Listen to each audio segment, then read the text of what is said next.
TGCRequiem here. We are back with a deck tech for a deck I'm going to call Dredge. Clever little deck. A person by the name of Ivan Roars took to a 5-0 in a league. We'll get to the cleverness in a little bit, but basically the deck uses, instead of the Dredge mechanic, which requires you getting a Dredge card into the graveyard that you then kind of use to replace your draw steps, this deck uses mill cards such as Glimpse the Unthinkable. So Glimpse the Unthinkable is the big one. Target player puts top 10 cards of his or her library into his or her graveyard. And so you use that targeting yourself to try and get Bloodghast, Prize Amalgams into the graveyard, Narcomoebas in the graveyard, which then will trigger returning the prized amalgams. Similarly, playing lands will return your Bloodghasts.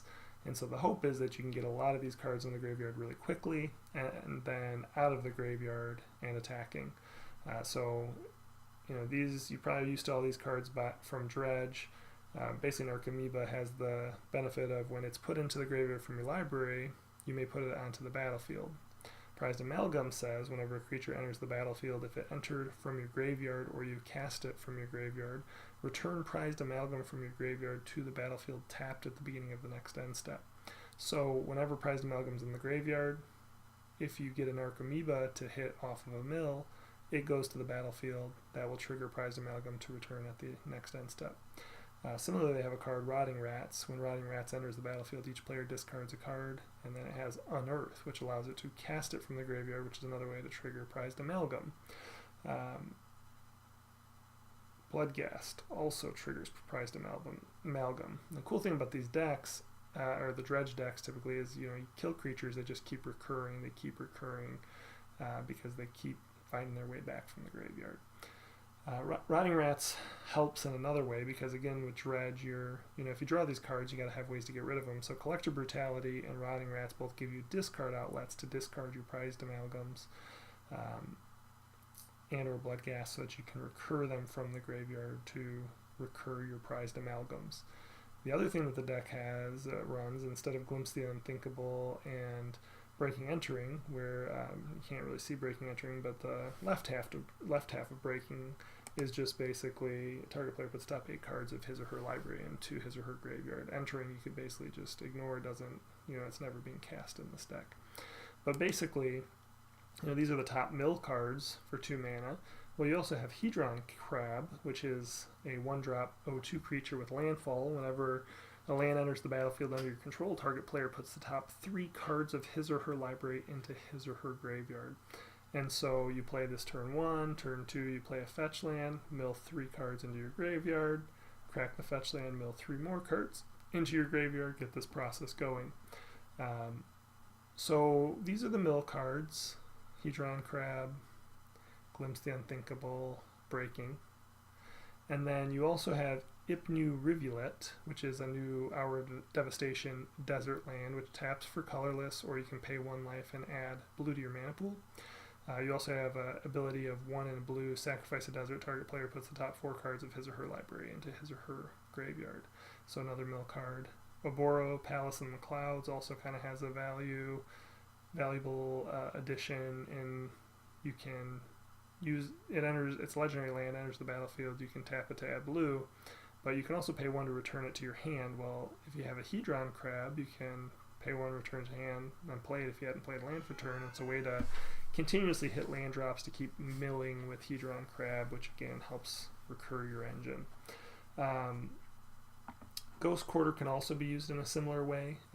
So Hedron Crab is whenever a land enters the battlefield under your control. Well, you can Ghost Quarter your own land to go get a land to mill yourself 3 more. So just some really cool synergies that these decks have.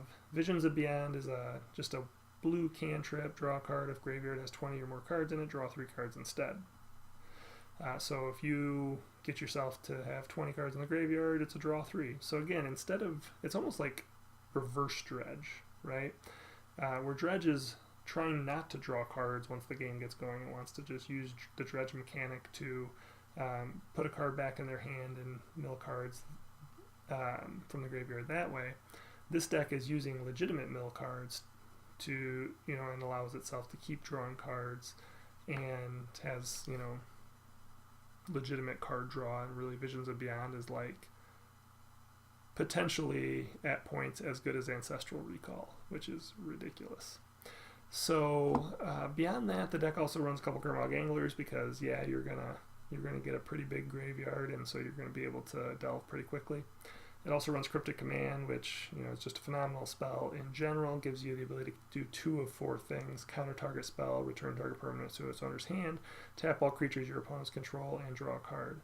I'm guessing for this one, it's going to get to use the tap all creatures your opponents control part pretty regularly, as I don't want to call it like Conflagrate if you're talking about regular Dredge, but Conflagrate is its way of kind of getting around blockers. Well, Cryptic Command's kind of your way of getting around blockers, and it also has a lot of utility. So Silumgar's Command is another kind of multi-modal spell where you can choose 2 options. One is counter target non-creature spell, return target permanent to its owner's hand, similar to Cryptic Command. Target creature gets -3/-3 until end of turn, and destroy target planeswalker. I can't imagine that this particular card really deserves a slot in here, but I didn't 5-0 with the deck, so maybe there's a very specific purpose for this card, and I'll see it when I start playing it. So, on to the cleverness of this deck. So, cool deck, right? Yeah. So they're approaching Dredge or Reanimation from a different angle. Well, when you get to the sideboard has legit 10 mill cards. So, breaking, 2 more breakings, 4 archive traps. Archive traps cost 3 blue, but if your opponent searched their library for if your opponent searched their library this turn, or on his or her turn, if an opponent searched his or her library this turn, you may pay 0 rather than pay archive traps mana cost. Basically, if they crack a fetch land, for example, if they traverse the Uvenwald, you can mill them for 13. You could use this to mill yourself as well. I guess it just depends on what your plan is. I could see bringing this in where you want to play these guys Dredge-wise, Amalgam, Bloodcast, and Archimedes, and you want to be able to instant speed trigger some of this. I don't know, because it's only target opponent, so I guess you have to use this on milling your opponent. But that's the point. So your opponent brings in all their graveyard hate to hate on your creatures, and you swap all those creatures out and bring all of these in. So you have your Archive Trap to mill 13, you have Breaking to mill 8, you have Mind Funeral, which mills target opponent reveals cards from the top of his or her library until 4 land cards are revealed. That player puts all cards revealed this way into his or her graveyard.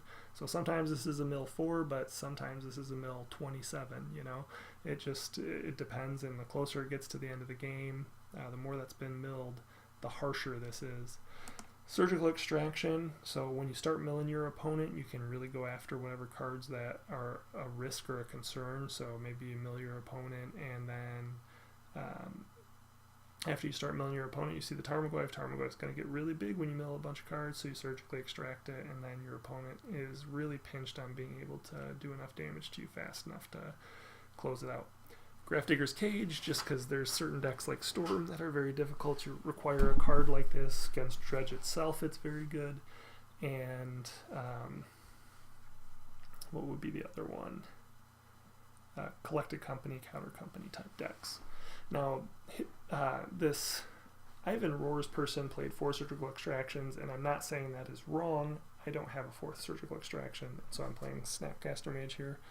Although it's very possible I may end up choosing to play a Crypt Incursion instead, maybe 2 Crypt Incursions. Crypt Incursion is exile all creature cards from target player's graveyard. You gain 3 life for each card exiled this way.